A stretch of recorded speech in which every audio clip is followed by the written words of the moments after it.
Dr. Donghoon Chang, Triple IIT Delhi, Mr. Rahul Kumar, Country Manager and Director, India Business, Mr. Ajit Hatti, Co-founder, Null Open Security Community. So may I request the panelists to join us on the stage. Our fourth panelist, Mr. Arun Sukumar, Head Cyber Initiative ORF, will be joining us shortly.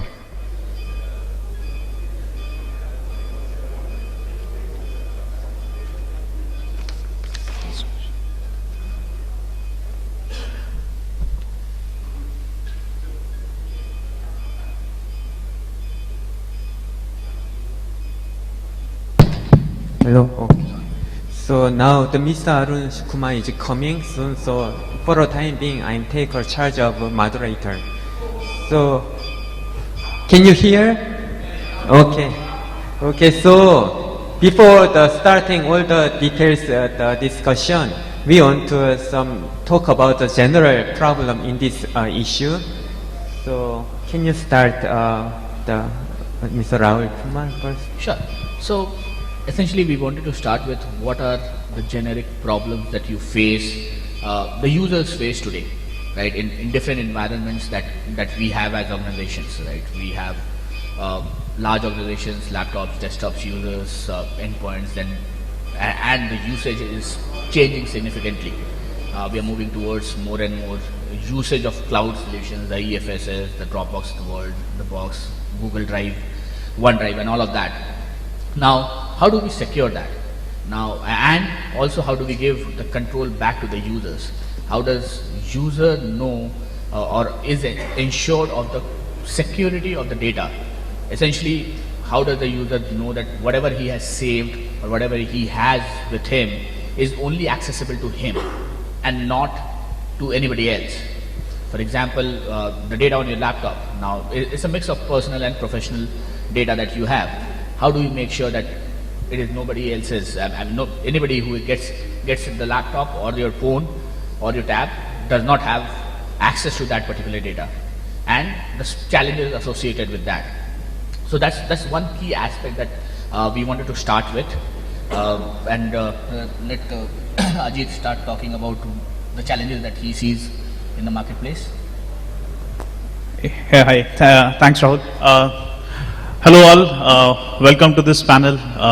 We all will be discussing on how encryption is enabling us to take control of what we are sharing, what we are putting out in internet, etc. So first of all, we'll start scratching around the surface, as he has told that when you are using your laptops, etc. then how do you ensure that your data is secure and it is accessed only by you and not anyone else. So for me, that's a privacy thing, okay, that it's my data and only I should be able to access. But there are other needs for me as well. So when I'm sharing data, so classification or confidentiality would be my need.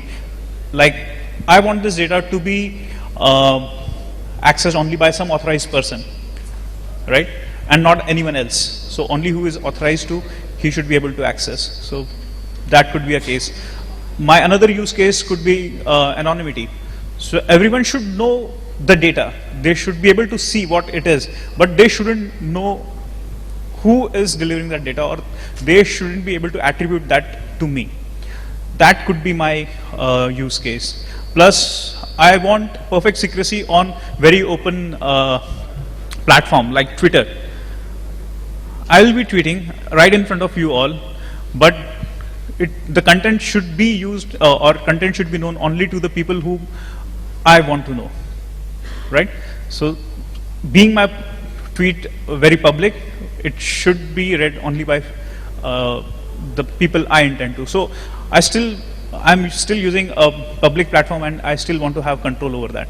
So there are cryptographically all these things are possible, but the thing is, are we aware of? Are we using it? If we are using it, what are the challenges? Now, even if we encrypt our disk, etc., it's providing security. But what if disk crashes or my search store is compromised? Okay, so these are challenges. I mean, the security, privacy, confidentiality, anonymity. These are very good, fancy terms to be used, okay, and we all should demand for this as well. But then, what are the cryptographic challenges around it? So this is what we should discuss more, and let's see, I mean, what we all can scrub out, okay? Okay, so I'm working on the cryptographic techniques more than 15 years. So, but problem is cryptography cannot solve all the problems because cryptography is depending on key management. That means those who have dealing with key should be secured. But how can you guarantee the key holder to keep the key securely?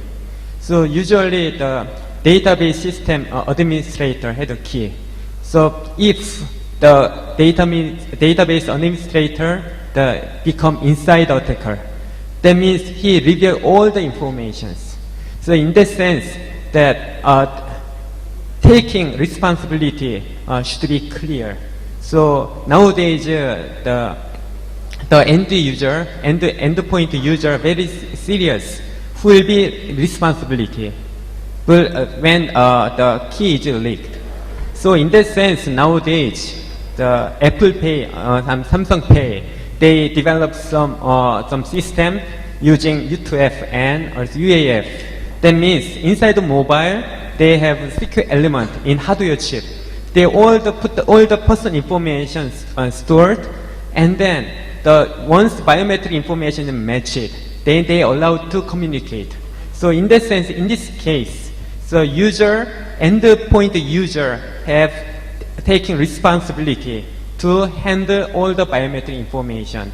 So nowadays, I'm from Korea. So in case of Korea, Korean government doesn't allow business, the company to store all the sensitive information, such as iris, fingerprint information. So only government should be able to handle such sensitive information. So in that sense, the bank cannot store all the biometric information. So in that case, how we can provide the security system using cryptographic techniques. So nowadays, the biometric group and cryptographic group start to communicate because the biometric group, their concern is identification. But cryptographic groups, they're concerned about security and privacy. So nowadays, more and more people start to working on the bridge between biometric and cryptographic techniques to improve the security from user point of view. So we have to think about who will take responsibility when problem comes. So in that sense, we have to work, collaborate, and think about how we can improve the security. So, yeah.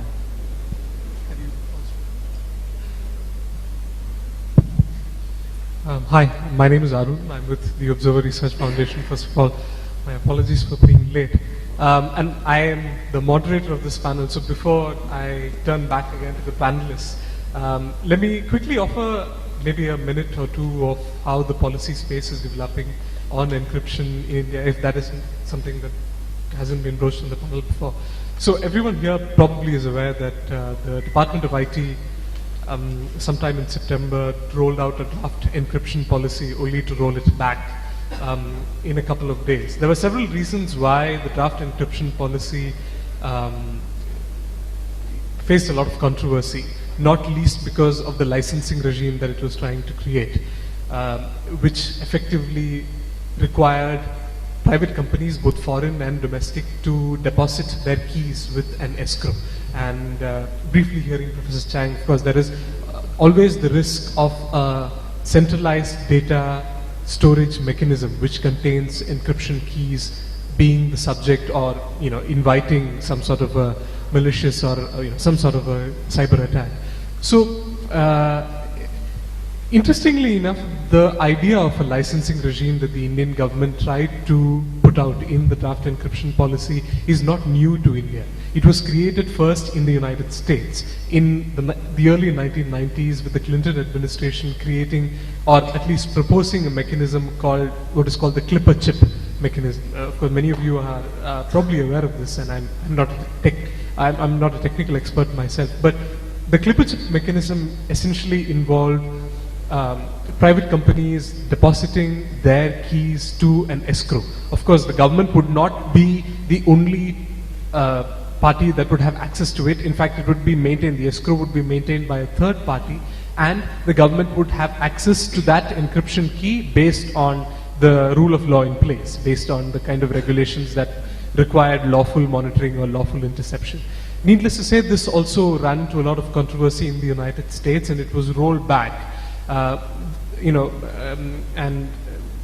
I would perhaps disagree with Professor Chang is that governments do need to have access where, exceptional access given the security concerns. But I'm not entirely sure whether backdoors or some sort of a technical entry into encrypted environment is perhaps the best way to go about it.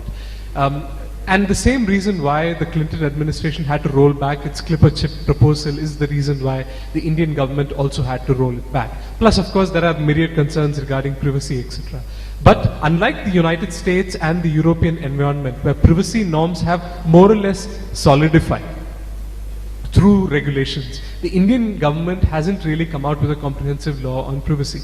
The Supreme Court, for instance, right now is hearing the constitutionality of the Unique Identification Authority program. If the court were to pronounce on the constitutionality of the Aadhaar program and comment on the right of the government to collect data, even for law enforcement purposes, then that would effectively change the landscape altogether.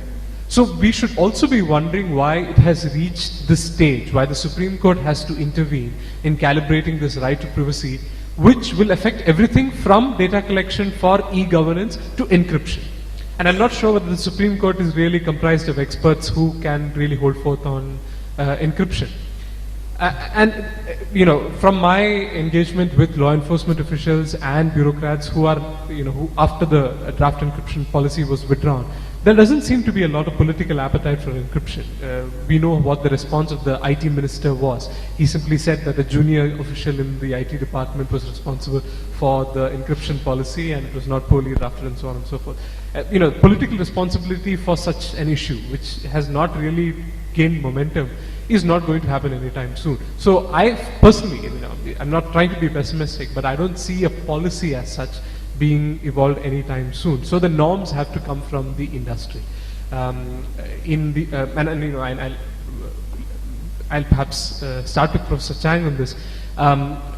If you look at the United States again, cut back to from the Clinton administration to the Obama administration, the Obama administration has taken an exceptionally strong stand on encryption until the California shootings, which happened last month, if I'm not mistaken, or perhaps earlier this month.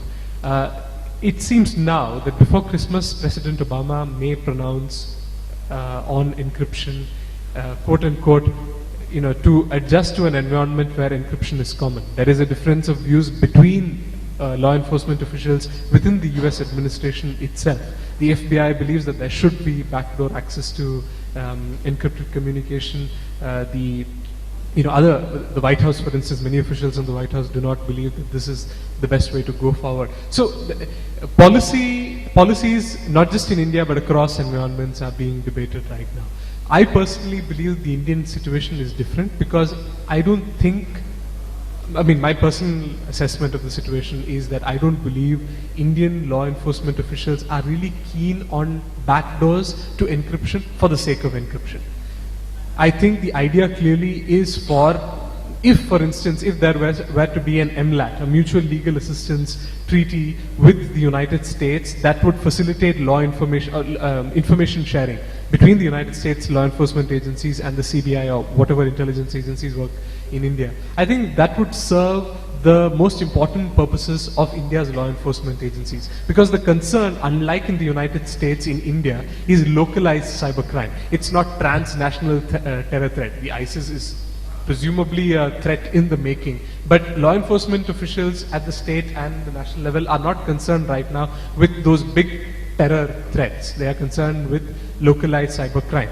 And encryption, to be honest, figures somewhat less prominently than with the details of the perpetrator, which can easily be made available through proper information channels. This is my opinion, but perhaps I will hand it back to the panelists. There are several issues here. One, of course, where do you see the encryption policy in India developing? Do you believe, and I start with Professor Chang, do you believe that the norms have to come from the industry, or will it be a top-down process, facilitated by the government?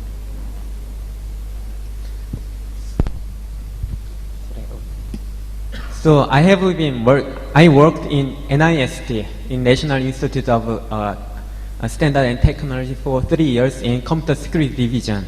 Actually, in order to sell the product in America, so each company needs some FIPS, 140-2, the certificate. It requires hardware security.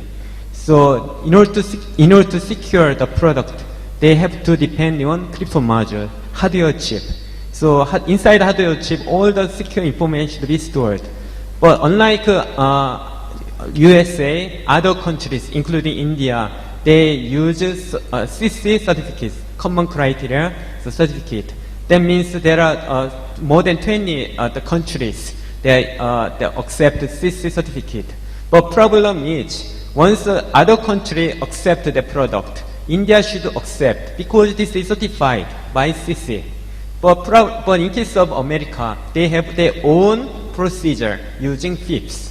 So, but in India, I think for the national point of view, I think for the long term, India needs to develop own the procedure, so that in order to sell the product in India, the outside company or inside the company, they should go through all the procedure certificate, and then they can sell the product. Because the earlier session they mentioned Stuxnet, because they do not check the chip security, because we don't know what is internally working. But in order to go through the certificate in case of FIPS, the company should reveal all the internal structure of hardware chip. And then once they thoroughly evaluating, and then they issued a certificate. So in this way, we can improve the security. At the same time, we can make sure the security of product. This is my. Sure.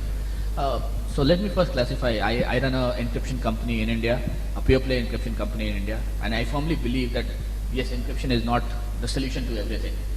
In this ever-changing world, it is really the and that works. It is not an or, that you do this and don't do anything else and things will work out for you. We will need to really look at every aspect where the need is there. Now, in terms of policy, yes, the policy may not be coming in anytime soon, which is my personal belief as well. But will that policy not being there, or even that policy being there, help us get secured from the threats that we have today? So, I mean, I'm sure none of us are waiting for any regulation or a policy to come in to really go and decide that yes, we need to lock our doors, right? And that's what security is, right? It is the need or the challenges that we face from inside and outside our environments, which incidentally is our organization today, because of which we choose a technology or a solution to it, right? And the solution happens to be a technology or human resource, whatever. And so that's where the need is there. While it will not solve all the problems, the need for encryption is there to safeguard your existing problems and the problems that you foresee that will come in, right? You will lose your laptops, you will have challenges in encrypted environments, and we see challenges every day with customers, with organizations like you, where there are multiple different challenges with using encryption as a technology. And while policy is one aspect, for an encrypted environment, we also need to look at what are the challenges you face. We are talking about giving the control back to the user, but what is the user getting? The user experience has to be the center of everything. As organizations, most of us will say that our core objective is to make sure that our customers are happy. Right? Your users, your employees are your internal customers. How do we make sure that whatever technology you is using, right? Encryption, VAPT, anti-malware, whatever, are you making sure, and I'm sure all of you have this in mind, how do you make the experience of our end user happy or good, right? And that is probably the crux of the matter in terms of the IT organization of any large or small organization, IT organization has a customer within the company. And how do you make sure that the users have the really look at IT as an enabler and not as somebody who just puts in another layer of encryption? So that's my view on the policy and why we need it, irrespective of the policy being there or not being there. Cool. So, first thing first, you asked about the policies, right? It should be coming from industry or from the government. Okay. I will be talking a bit about this national encryption policy. Okay. And coming back to you, you said you contribute to NIST, right? I will be coming to you as well then. So, first thing, in my last presentation at Ground Zero Summit, I was speaking on quantum computing and its impact on cryptography, contemporary cryptography. So there I shared a joke, and the title of the joke was National Encryption Policy. So after that, I was thrashed by a gentleman who was PhD and who was with Navy and Security Services. He thrashed me in public saying that, do you feel that the encryption policy is joke? I said that I'm sorry to say that, but everyone knows that I'm an InfoSec comedian, and nobody, even if I say that it's a joke, no one takes me that seriously. But I just said that, but there were 5 people who were defending me, right?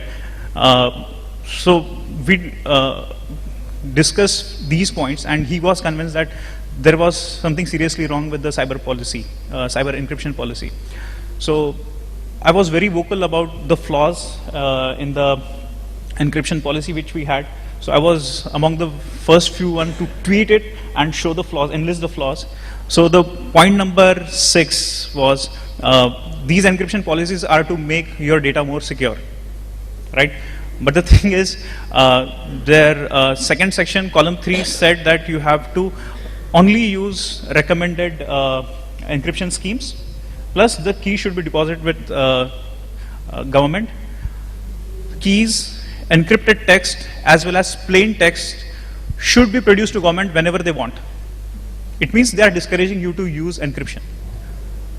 For whenever you are doing some communication or producing some data, you have to have that in plain text, plus the keys which you are using to encrypt, and plus the encrypted text which you are communicating over the network.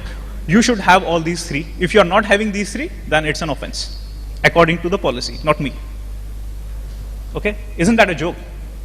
You have to preserve all these things, right? So it means don't use encryption. That's what it is saying, right?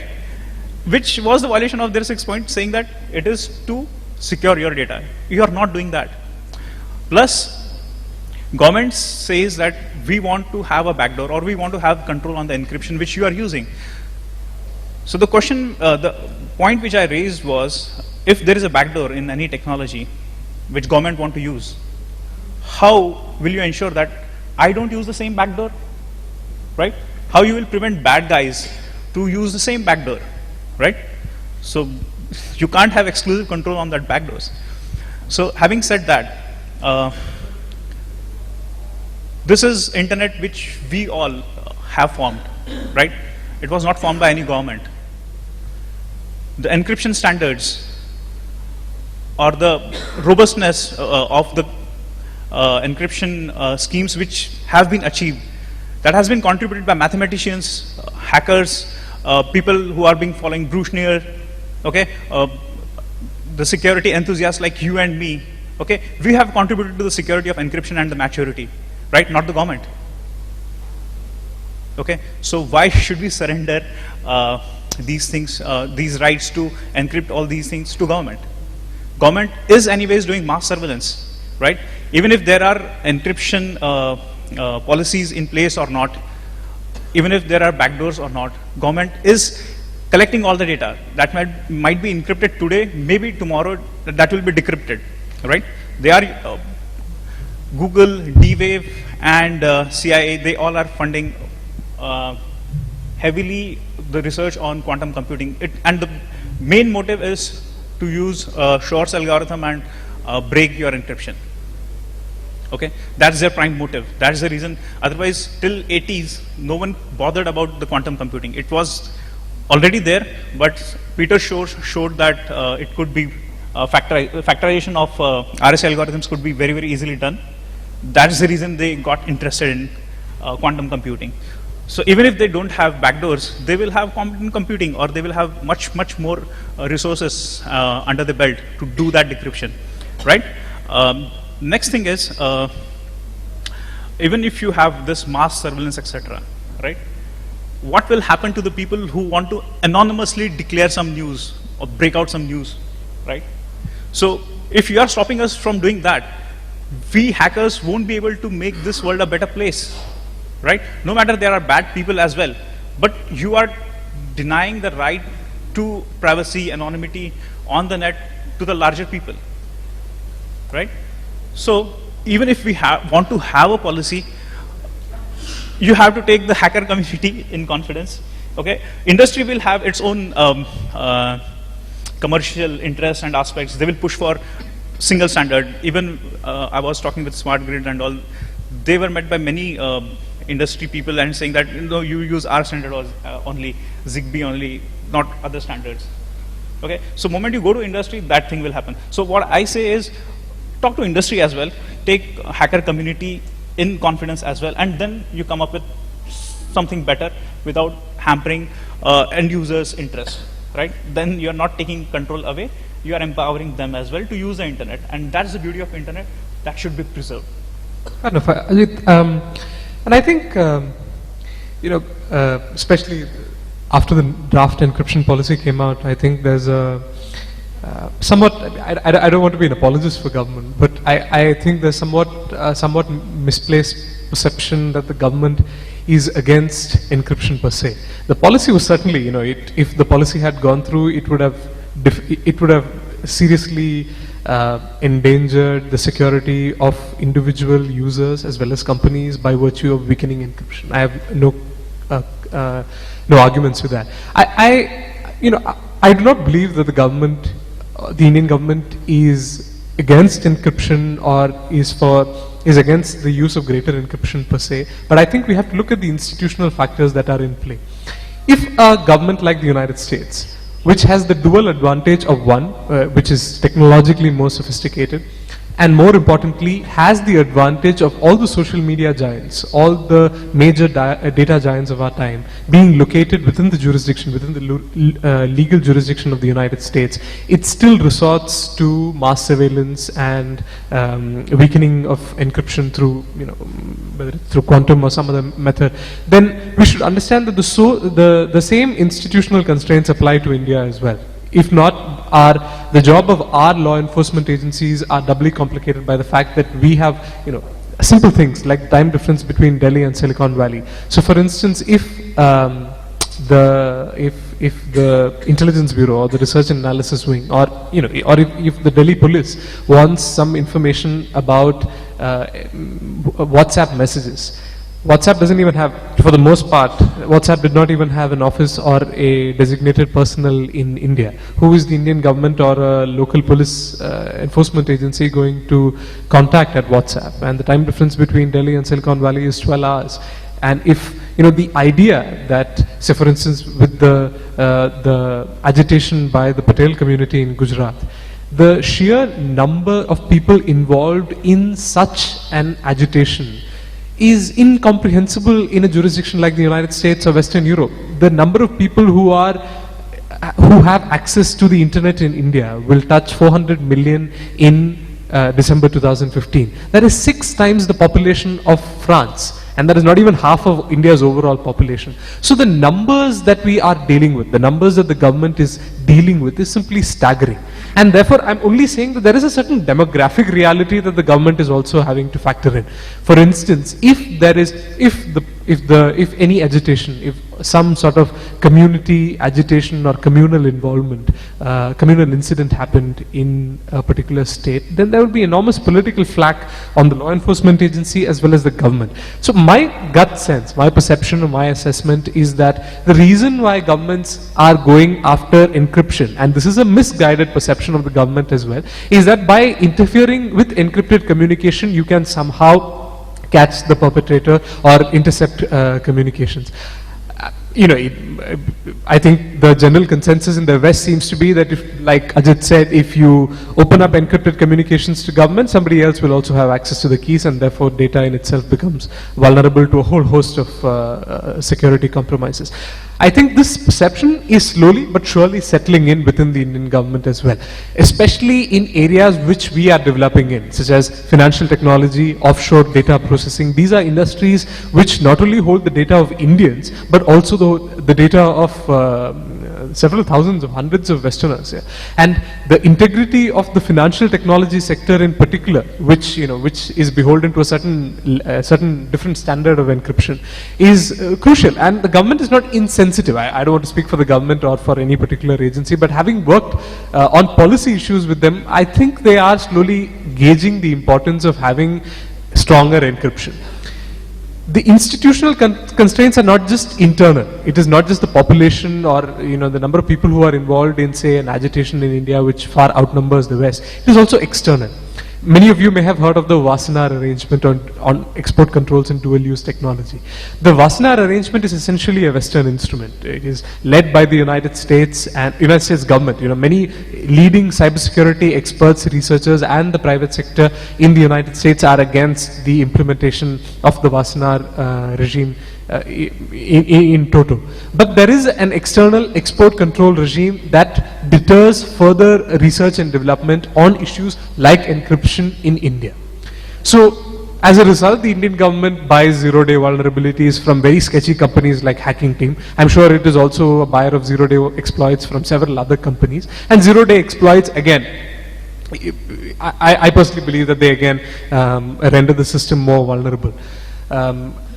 So there is a certain set of internal and external constraints that the Indian government and Indian law enforcement agencies are working under, which are somewhat more harsh, I would say, than Western agencies. They don't have the luxury of calling up a data giant and saying, please, if you look at the compliance requests for Facebook from India and the United States, a lot is being made out of the fact that the Indian government is requiring Facebook and other social media companies to take down things and to require them to comply with their interception requests. If you look at the interception requests or the data takedown requests from the United States and India, the requests from the United States in total are nearly double of what the Indian government has asked for. The takedown requests that have been complied by Facebook are almost double. Because there is a certain advantage to a company being located in a jurisdiction. That doesn't mean most companies should relocate their servers like BlackBerry to India. I don't think that helps the security of any company or end user. But these institutional constraints are provoking the Indian government to certain knee-jerk reactions, like asking BlackBerry to locate their servers in India to have backdoors. This is not a fix-all solution. Like having a draft encryption policy which essentially weakens encryption. I think the idea, so one of the reasons why I asked whether we should have a top-down policy where the government dictates things, or whether it is bottom-up, where the private sector creates a certain kind of norms or a certain kind of ecosystem which then the government can emulate. I think the government's role is crucial because like Ajit said again, the internet is for all of us, but certain constituencies are as the internet is developing, as our stakes are getting higher, I think the government too is under a lot of pressure to act on security vulnerabilities. For instance, France faced a coordinated cyber attack on the TV5 channel. Basically it's a national private run channel, but it was a national channel which went black. And opinions differ whether this was the ISIS or it was whether by the Russian government or some Russian hackers. But the fact remains that the Indian government or the Indian cyber ecosystem has not yet faced a cyber attack of the scale that we have seen in, say, Tallinn or in France, like the TV5. And if such a cyber attack were to happen in India, then I think the debate will be skewed towards the law enforcement agencies, where they will have unfettered powers for online interception or mass surveillance or weakening of encryption. I don't think we should allow it to reach that stage where the government is able to dictate the terms. This is what happened essentially with the United States in the aftermath of 9/11, and it's happening in the aftermath of Paris attacks as well, where the National Security Agency had unfettered powers for online surveillance. And Snowden basically revealed that. If we were to reach that situation, I don't think it would be in the interest of the end users, certainly not in the interest of private sector as well. And before we reach that stage, we need to have the creation of norms. But that said, let me again leave it back to the panelists on their thoughts on, say, some of the export controls, if you would like to handle that issue. How do some of the export controls on cybersecurity affect the Indian policies on encryption?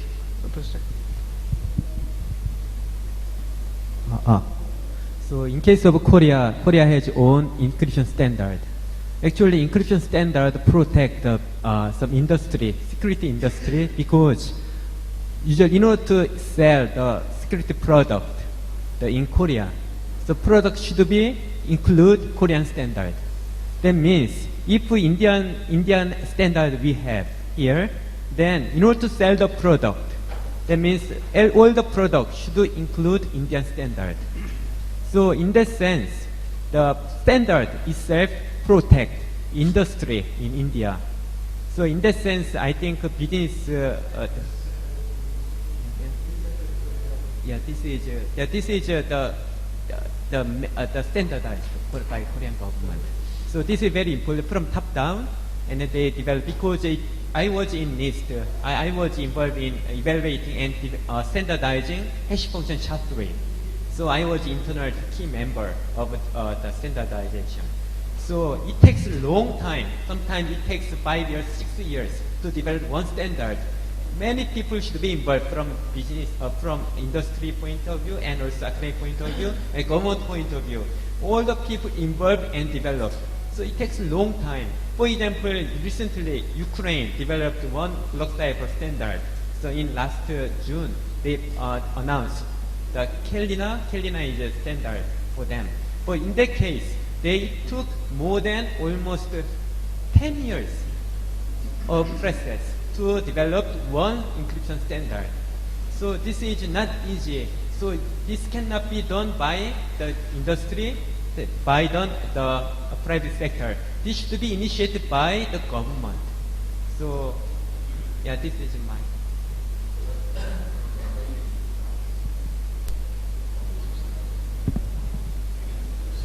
Dr. Chan, while I agree, most of these governments have taken the time and the effort upwards of 5 years, 10 years to really bring up an industry standard.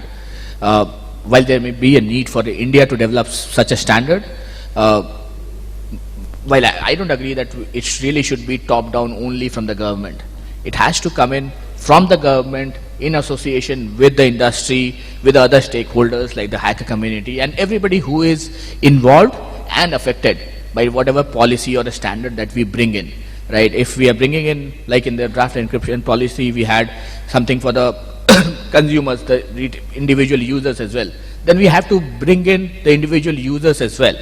We cannot really push a policy or a framework to put anybody at disconvenience, right? In a democracy like ours, it is very, very difficult to really, and we saw that the way it was pushed back really by the general media, industry, people, everybody, right? So my view is that it has to be really collaborative. We have to bring in, and maybe that is why it has taken time for the government in Korea or in Thailand or in Singapore, everybody to really bring in that policy up there, right? Because it is not an easy thing that someday the government stands up and says that this is the policy that is there. What we need to really make sure is that while there would be inconvenience, because there cannot be anything which is perfect, but then the inconvenience really becomes very, very minimal, and it really gives the users the right to encrypt or not encrypt, or really be at ease with the policy that is coming in. So my view is that we really need to have a collaborative view of the entire process, and even if it takes 5 years, at least we know that it is going in a direction. At this point of time, my view is that, and my inconvenience today is the fact that I don't see or I don't hear it going in any direction per se, right? It was shelved, it was rolled back, and from then on, there's nothing happened, or nothing that at least we heard happening. So if it starts moving in a direction, it is a good step. Ajit, and then we'll have a couple of minutes. Okay, so I will touch on 2 points. The first is the terrorist attack, which you said. Okay, it's not that terrorist attacks have not happened in India. It had happened. 26/11 was, and there was a cyber aspect as well. So a lot of VoIP communication was used in planning of that attack, right? So Zarar Shah, he was in Mumbai. He had subscription to a very good VoIP service based in US itself. And he was using that he was routing his calls from there to UK and then to Pakistan to plan all these things, right? So technology doesn't differentiate whether you are using it for good purpose and bad purpose. So don't try to regulate my technology. Okay, the moment you do that, I'm pretty upset. So it was the failure of your intelligence and the policing thing. They knew, even UK intelligence agencies, CIA, RAW, they all had this intelligence that Zarar Shah is doing these things, right? In spite of the VoIP were encrypted, etc. But they knew, they had this intelligence, but they didn't acted on it, right? So it was failure not of technology, or having backdoors or encryption keys wouldn't have solved your case. It was your failure, not the technology failure, or it was hindered by technology. So please, I mean, keep technology separate and bad people separate. Okay, please don't mix that. So that's one point. Second point, which you mentioned, standards, right? I'm not a big fan of standards. NIST, they have 5th standard. And whenever I give trainings to defense personnel and industries on cryptography, I tell them bluntly that if you use 5th standards, you are making your system vulnerable. Because with 5th standards, if you apply a patch, okay, on if there is a patch for OpenSSL, if you apply that patch and recompile your OpenSSL, then your FIPS canister is not, whatever you compile with your FIPS canister, that breaks the compliance, because that is not certified by the FIPS compliant canister. So that's the reason you are breaking your compliance. And no one wants to break the compliance. That's the reason they continue with the vulnerable version of OpenSSL. Plus, NIST or FIPS standards have only those encryption schemes which NIST thinks that they can break, right? So that's the reason I'm not big fan of standards. Okay, every industry, they should feel what level of security do they want and what are the best encryption schemes for them, and they should use that. My personal suggestion is, I mean, standards, they will weaken your encryption defense. Okay, so not big fan of standards. And even if government enforces standards, so industries, fine. I mean, you want to adhere to it, fine. But me as an individual, if I want to communicate secretly, openly, I will use mini locks, and I can reconfigure it for whatever security I want. Okay, so that's my take. I think we have time for a couple of questions.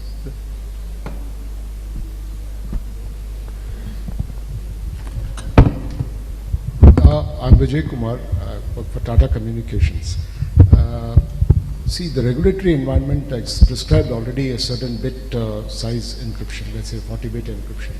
And as you know, none of the products in the market go to that level of, in fact, none of the algorithms have that low size keys. So there is certainly a requirement for a realistic encryption standards. And firstly, there's a requirement of standards because it will regulate.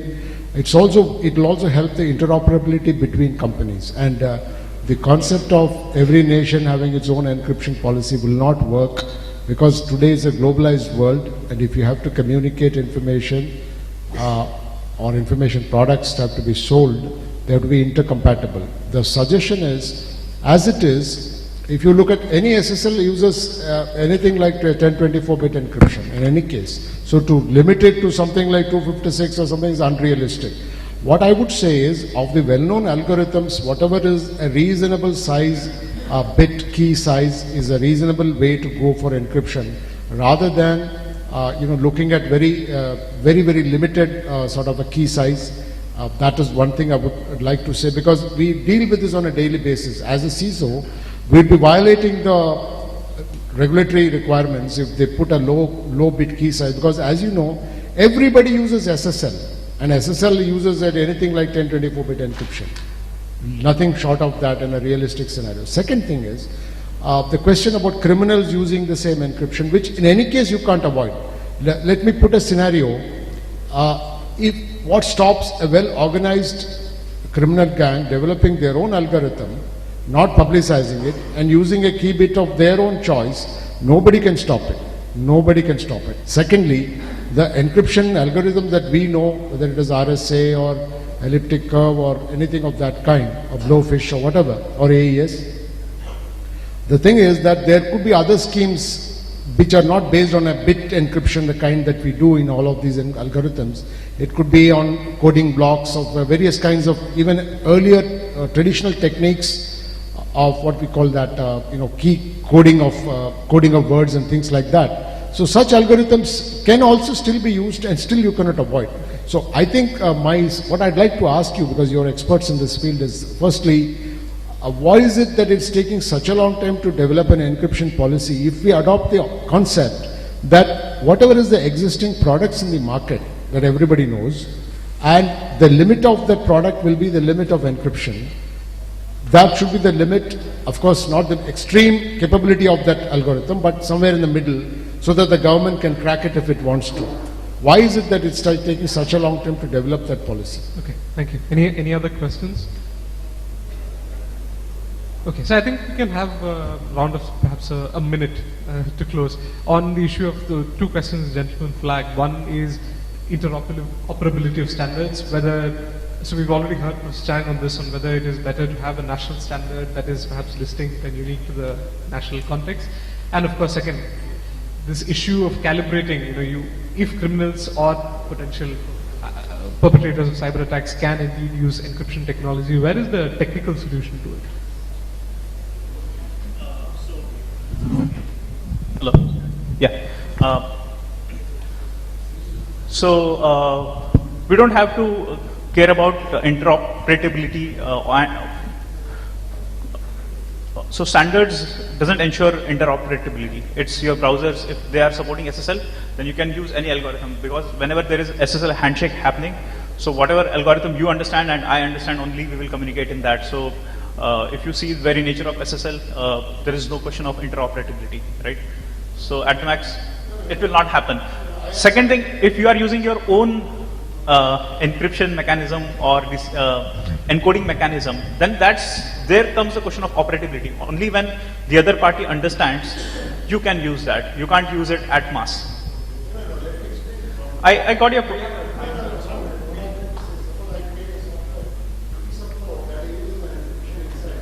Correct. Yeah, but how you will ensure that every browser talks the same thing?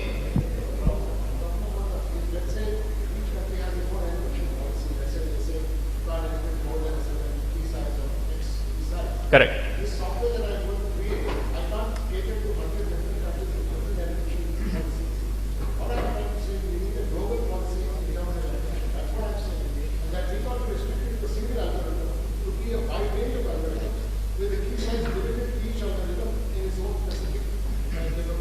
That happens even today. That happens even today. So any product which is manufactured in US and which is sold in Russia, it goes with weaker encryption. So that is followed. I mean, that's common practice. Okay.